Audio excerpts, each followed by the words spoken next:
আমরা সারা বাংলাদেশ থেকে অভূতপূর্ব এবং স্বতঃস্ফূর্ত আমরা সাড়া পাচ্ছি এবং আমরা জানতে পারছি যে আমাদের সারা বাংলাদেশ থেকে মানুষ আসার আগ্রহ প্রকাশ করছে।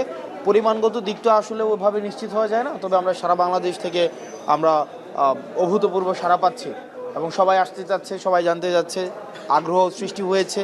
কারণ আমরা দেখেছি যে এই দল নিয়ে সবার মধ্যে একটা আগ্রহ রয়েছে এবং যেহেতু তরুণদের নেতৃত্বে এই দলটি তৈরি হচ্ছে এবং আমরা ইতিহাসের স্তরে স্তরে আমরা দেখেছি যে মানুষের যে গণ আকাঙ্ক্ষা তৈরি হয়, সেই গণ আকাঙ্ক্ষা রাজনৈতিক কর্মকাণ্ডের মধ্য দিয়ে সেগুলো প্রতিফলিত হয়নি। তো ইতিহাসের স্তরে স্তরে মানুষ বঞ্চিত হয়েছে। তো মানুষের আকাঙ্ক্ষা আবার আমাদের ঘিরে তৈরি হচ্ছে, সেটি ইতিবাচক এবং সেটি নিয়ে মানুষের আগ্রহ রয়েছে, উৎসাহ রয়েছে, কৌতূহল রয়েছে এবং সারা বাংলাদেশ থেকে আমরা অভূতপূর্ব সাড়া পাচ্ছি। হ্যাঁ, দেখুন, আপনারা আসলে আপনাদের জায়গা থেকে আনঅফিসিয়ালি জেনেছেন, এটাই সত্যি কথা। কিন্তু আমরা অফিসিয়াল অ্যানাউন্সমেন্ট আমাদের জায়গা থেকে ওই মঞ্চ থেকেই দিতে চাই এবং আমরা মনে করি যে আমাদের কথা শুনতে বা সবাই একসাথে আমাদের সাথে যোগ দিতে পুরো বাংলাদেশ থেকে যারা আসছেন, আমরা বিশ্বাস করি কয়েক লক্ষ মানুষের এখানে সমাগম হতে যাচ্ছে। তো যারা আসছেন তাদের সামনে আমরা এটা বলতে চাই অফিসিয়ালি প্রথমবারের মতো, এবং আমরা আমাদের জায়গা থেকে বিশ্বাস করি এই অভ্যুত্থান পরবর্তী সময় বাংলাদেশে কিন্তু একটা নতুন একটা রিমার্কেবল একটা চেঞ্জ এসেছে। কোন জায়গাটাতে? এই যে ইয়াং জেনারেশন, আপনারা আজকে দেখছেন যে যাদেরকে সামনে রেখে এমন একটা রাজনৈতিক দল বাংলাদেশে প্রতিষ্ঠিত হচ্ছে, তাদেরকে বাংলাদেশের একটা ইউনিয়ন পরিষদের মেম্বার ক্যান্ডিডেট হিসেবে মানুষ কল্পনা করতো না। কিন্তু তারা আজকে পুরো বাংলাদেশের তরুণ প্রজন্ম, ছাত্র জনতাকে একসাথে রেখে সংসদে প্রতিনিধিত্ব করার কথা ভাবছে, বাংলাদেশের মানুষের প্রতিনিধিত্ব করার কথা ভাবছে।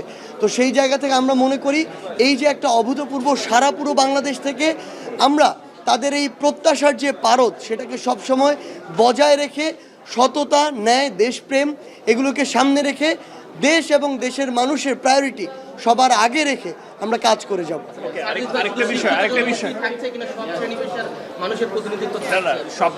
সবগুলো রাজনৈতিক পক্ষ যারা ফ্যাসিবাদ বিরোধী ছিল তাদের একটা উপস্থিতির কথা ছিল। আপনারা ইতিমধ্যে দাওয়াত কার্যক্রম করছেন, সেগুলো নিয়ে কতটা আশাবাদী? সবগুলো রাজনৈতিক দল বা সবগুলো পক্ষ, শহীদ, আহত পরিবার, আমরা আমাদের জায়গা থেকে মনে করি যে বাংলাদেশের যেই জায়গায় আমরা বাংলাদেশকে দেখতে চাই, সেই জায়গায় দেখার সবচেয়ে অন্যতম একটি প্রধান শর্ত হচ্ছে রাজনৈতিক দলগুলোর মধ্যে একটা মিউচুয়াল রেসপেক্ট থাকতে হবে। তো সেই জায়গা থেকে আমাদের বিভিন্ন সদস্য নেতাকর্মী তারা অলরেডি চলে গিয়েছে, বিভিন্ন রাজনৈতিক দল সহ অন্যান্য যারা অংশীদার রয়েছে তাদের কাছে আমাদের আমন্ত্রণ পত্রটি নিয়ে আমরা বিশ্বাস করি আগামীকাল সকলেই আসবে। এবং আগামীতেও যদি নতুন কোনো রাজনৈতিক দল বাংলাদেশে আজকে থেকে 2, 4, 5, 10 বছর পরে আমরা দেখি, আমরা সবাই ঐক্যবদ্ধভাবে তাদেরকেও এই যে পজিটিভ যে সাপোর্ট, সেটি আমরা আমাদের জায়গা থেকে করব। আমাদের এখানে অভ্যুত্থানের সবচেয়ে বড় আমরা যাদের কাছে কৃতজ্ঞতা, আমাদের শহীদ পরিবার, আহত যোদ্ধারা, তারা সেখানে থাকবেন। দেশি বিদেশি আন্তর্জাতিক কূটনীতিক যারা রয়েছেন তারা সেখানে থাকবেন। এবং আমরা আমাদের জায়গা থেকে প্রত্যাশা করি যে সকলের সম্মিলিত অংশগ্রহণে এবং পজিটিভ একটা প্রতিযোগিতার মাধ্যমে বাংলাদেশে এই নতুন রাজনৈতিক দল রাজনীতির অঙ্গনে গুরুত্বপূর্ণ জায়গাটি করে নেবে। এই যে দুজন সরে দাঁড়িয়েছে, তো আপনার বৈষম্যবিরোধী আন্দোলনের জন্য এই পর্যায়ে শুরু, সেখানে কি বৈষম্য হচ্ছে কিনা আপনার কি মনে হয়? কোন দুইজন সরে দাঁড়িয়েছে? সরে যাওয়ার কথা, মানে শিবিরের কথা মানে সরে যাওয়া আর একটু সম্পৃক্ত না হওয়া, দুইটা মানে ভিন্ন বিষয়। একটা হচ্ছে সম্পৃক্ত হয়ে সরে যাওয়া, আরেকটা হচ্ছে যে সম্পৃক্ত হওয়ার পরে সরে যাওয়া, দুইটা ভিন্ন বিষয়। তো দেখুন, আমাদের এই যে নতুন রাজনৈতিক দলে আমরা নানা শ্রেণী পেশার এবং আমরা দেখছি যে বুদ্ধিবৃত্তিক জায়গা থেকে বিভিন্ন শ্রেণী পেশার মানুষ আমাদের জায়গা এই নতুন রাজনৈতিক দলে যুক্ত হচ্ছে। তো সেই জায়গা থেকে অনেকেই যুক্ত হবে, অনেকেই যুক্ত হয়ে চলে যাবে, সেটি রাজনৈতিক প্রক্রিয়ার অংশ। তো এই বিষয়গুলো আমরা চেষ্টা করছি যে এই বিষয়গুলোকে কীভাবে অন্তর্ভুক্তিমূলক করা যায় এবং সেই অন্তর্ভুক্তিমূলক জায়গা থেকে যে শুধুমাত্র দুইজন চলে যাওয়াতেই যে রাজনৈতিক এই গঠন প্রক্রিয়া না, কীভাবে বৈষম্য হচ্ছে, দুইজন যা সম্পৃক্ত না হওয়াতেই যে একটা রাজনৈতিক গঠন প্রক্রিয়া বৈষম্য হচ্ছে, বিষয়টিকে এইভাবে নির্ণয় করার কোনো সুযোগ নেই।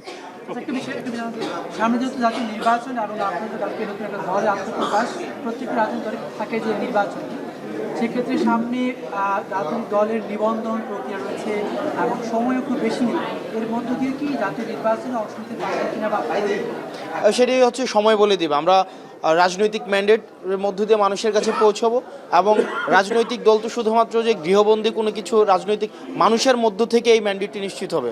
মানুষের রাজনৈতিক বিভিন্ন ধরনের কর্মপ্রক্রিয়া থাকবে, কর্মসূচি থাকবে, এই কর্মসূচির মধ্য দিয়ে মানুষের সাথে আমাদের সম্পৃক্ত হব এবং সেটির মধ্য দিয়ে হচ্ছে ইলেকটোরাল প্রসেস আপনি যেটি বলছেন, যেটি প্রত্যেকটি রাজনৈতিক দলের হচ্ছে চূড়ান্ত হচ্ছে লক্ষ্য থাকে, সেটির দিকে অবশ্যই আমরা যাচ্ছি।